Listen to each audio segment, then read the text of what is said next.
नमस्कार, हिमाचल बुलेटिन में आपका स्वागत है। पेश हैं आज के समाचार। आज मुख्यमंत्री श्री जयराम ठाकुर ने जिला शिमला के खड़ापत्थर में जिला स्तरीय स्वर्ण जयंती ग्राम स्वराज सम्मेलन के दौरान पंचायती राज संस्थाओं के निर्वाचित प्रतिनिधियों को संबोधित किया। इस अवसर पर उन्होंने जुब्बल और कोटखाई विधानसभा क्षेत्र में 2 उपमंडलाधिकारी कार्यालय खोलने की घोषणा की। इनमें एक एसडीएम कार्यालय जुब्बल जबकि दूसरा कोटखाई में खोला जाएगा। मुख्यमंत्री ने कहा, लोकतंत्र का सबसे मजबूत स्तंभ जो है, सबसे मजबूत कड़ी जो है, मूल जिसको आधार बोलते हैं, वो हमारे पंचायती राज संस्थाओं के चुने हुए प्रतिनिधि हैं। और पंचायती राज संस्थाओं के चुने हुए प्रतिनिधि के नाते एक बहुत बड़ी जिम्मेवारी आप सब लोग निभा रहे हैं और इस जिम्मेवारी को निर्वहन करने के लिए स्वाभाविक रूप से जिम्मेवार भी होना पड़ेगा। ये भी बात हमारे साथी ने कही। इतना फंड्स का फ्लो आपको केंद्र सरकार से, प्रदेश सरकार से सीधा पंचायतों में आ रहा है। एक वक्त होता था पंचायत के प्रधान के पास पैसा नहीं होता था, वो हमारे पास 20-20 हज़ार, 25-25 हज़ार विधायक निधि से दे दो, इसके लिए डीसी के पास जा करके प्रस्ताव लेकर जाता था, बावड़ी के लिए पैसा दे दो, इसके लिए टॉयलेट के लिए पैसा दे दो, सारी चीज के लिए जाते थे। आज की परिस्थितियां बहुत अलग तरह की।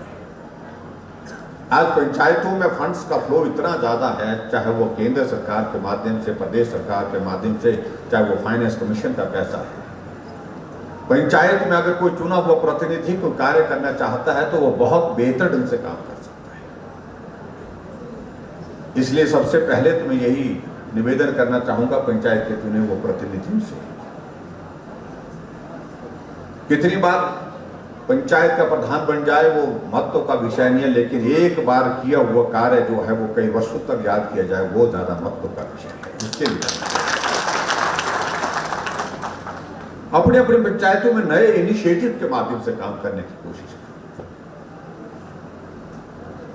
ताकि आने वाले समय में इस बात को लोग याद रखें कि वो प्रधान था और उस प्रधान के वक्त में ये कार्य। हमारा सेब जो इस प्रकार से जिसको क्षति हुई है, नुकसान हुआ है, ओले के कारण हुआ है या किसी दूसरी का इस वजह से हुआ है, तो उसको हम मार्केट में जो है MIS के तहत तो हम उसको बेचते हैं और उसमें हर साल देखते हैं हम कि 25 पैसे की इंक्रीज की जाती है या कभी 50 पैसे की जाती है। पिछले कई सालों से आप भी देख रहे हैं कि 25 या 50 पैसे की इंक्रीज के साथ उसको हम करते हैं। लेकिन मैं आज आपके बीच में इस बात को आपके यहाँ आकर के ये जरूर कहना चाहूंगा कि अब की बार हमने तय किया है, भले ही सरकार के ऊपर उसका थोड़ा बोझ आएगा, हम उस बोझ को सहन करने के लिए तैयार हैं सरकार के स्तर पर। और ये MIS का पैसा जो है, पिछली बार जो 50 पैसे बढ़ाया था, अब की बार सीधा हम इसको 1 रुपए करेंगे और 1 रुपए करने के साथ साथ में ताकि बागवानों की मदद हो। और सेब के लिए भी ये 1 रुपए हम लागू करेंगे, चाहे वो आम है, चाहे हमारे उसके साथ साथ में हमारे नींबू प्रजाति के फल है। क्योंकि पूरा हिमाचल अपना है, पूरे हिमाचल के बारे में हमको सोचना है और हिमाचल एक है और एक होकर के हमको आगे बढ़ना है, इसलिए इस बात को लेकर के काम करें।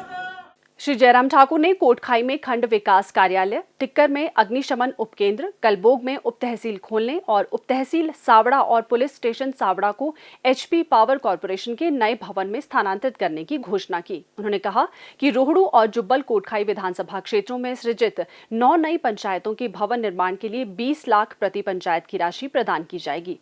श्री जयराम ठाकुर ने कहा कि कोरोना महामारी के कारण वैश्विक अर्थव्यवस्था पर प्रतिकूल असर पड़ा है और हमारा प्रदेश व देश भी इससे अछूता नहीं है। प्रधानमंत्री श्री नरेंद्र मोदी द्वारा समय पर लिए गए प्रभावी निर्णयों के फलस्वरूप देश को न्यूनतम नुकसान हुआ है और अब राष्ट्र इस विकट स्थिति से धीरे धीरे उबर रहा है। उन्होंने कहा कि राज्य सरकार ने ये सुनिश्चित किया है कि महामारी के कारण प्रदेश का विकास बाधित न हो। राज्य सरकार ने कोरोना महामारी के दौरान भी 4,000 करोड़ रुपए की विकासात्मक परियोजनाओं के वर्चुअल माध्यम से लोकार्पण और शिलान्यास किए। उन्होंने कहा कि प्रदेश सरकार ने अपने कार्यकाल के 3.5 साल पूर्ण कर लिए हैं, जो उपलब्धियों से परिपूर्ण रहे हैं। उन्होंने कहा कि हमारा प्रदेश कोविड-19 के प्रबंधन में देश का अग्रणी राज्य है। प्रदेश में कोविड-19 मरीजों के लिए प्रदान की जाने वाली सुविधाओं जैसे ऑक्सीजन, बिस्तर, वेंटिलेटर इत्यादि की कोई कमी नहीं है। श्री जयराम ठाकुर ने कहा कि प्रदेश के 3,15,000 परिवारों को गृहिणी सुविधा योजना के अंतर्गत मुफ्त गैस कनेक्शन प्रदान किए गए हैं। सहारा योजना के अंतर्गत 15,000 ऐसे परिवारों को 3,000 प्रति परिवार की वित्तीय सहायता प्रदान की जा रही है, जिनका कोई सदस्य गंभीर बीमारी से पीड़ित है। इस अवसर पर पूर्व मुख्यमंत्री स्वर्गीय श्री वीरभद्र सिंह और पूर्व मंत्री स्वर्गीय श्री नरेंद्र बरागटा के सम्मान में 2 मिनट का मौन रखा गया। मुख्यमंत्री ने पूर्व मंत्री स्वर्गीय श्री नरेंद्र बरागटा को श्रद्धांजलि अर्पित करते हुए प्रदेश के सेब क्षेत्र में उनके योगदान को विशेष रूप से याद किया। श्री जयराम ठाकुर ने विभिन्न गैर सरकारी संगठनों और विभागों द्वारा लगाई गई प्रदर्शनी का शुभारंभ भी किया। विधायक श्री राकेश जम्वाल ने सुंदरनगर विधानसभा क्षेत्र में विकासात्मक उपलब्धियों पर आधारित एक पुस्तिका आज शिमला में मुख्यमंत्री श्री जयराम ठाकुर को भेंट की। इंडियन ऑयल कॉरपोरेशन के अध्यक्ष श्री SM वैद्य ने शिमला में मुख्यमंत्री श्री जयराम ठाकुर से भेंट की। ये एक शिष्टाचार भेंट थी। स्वास्थ्य एवं परिवार कल्याण विभाग द्वारा दोपहर 2 बजे जारी बुलेटिन के अनुसार प्रदेश में कोरोना संक्रमण की जांच के लिए आज 1,794 लोगों के सैंपल लिए गए, जिनमें से 733 लोगों की रिपोर्ट नेगेटिव पाई गई है, जबकि 1,059 लोगों की रिपोर्ट आना बाकी है। अभी तक 26,35,683 लोगों की जांच की जा चुकी है, जिनमें से 24,30,451 सैंपल की जांच नेगेटिव पाई गई है। प्रदेश में कुल 2,04,112 लोगों में कोरोना वायरस के संक्रमण की पुष्टि हुई है, जिनमें से 1,99,568 लोग इस बीमारी से ठीक हो चुके हैं और 1,038 व्यक्ति उपचाराधीन हैं। हिमाचल बुलेटिन देखने के लिए सब्सक्राइब करें YouTube channel DPR Himachal, follow करें ट्विटर @DPRHP, लाइक करें Facebook page information and public relations department Himachal Pradesh, visit करें वेबसाइट www.himachalpr.gov.in। इस अंक में इतना ही। कल फिर होगी मुलाकात। दीजिए इजाजत। नमस्कार।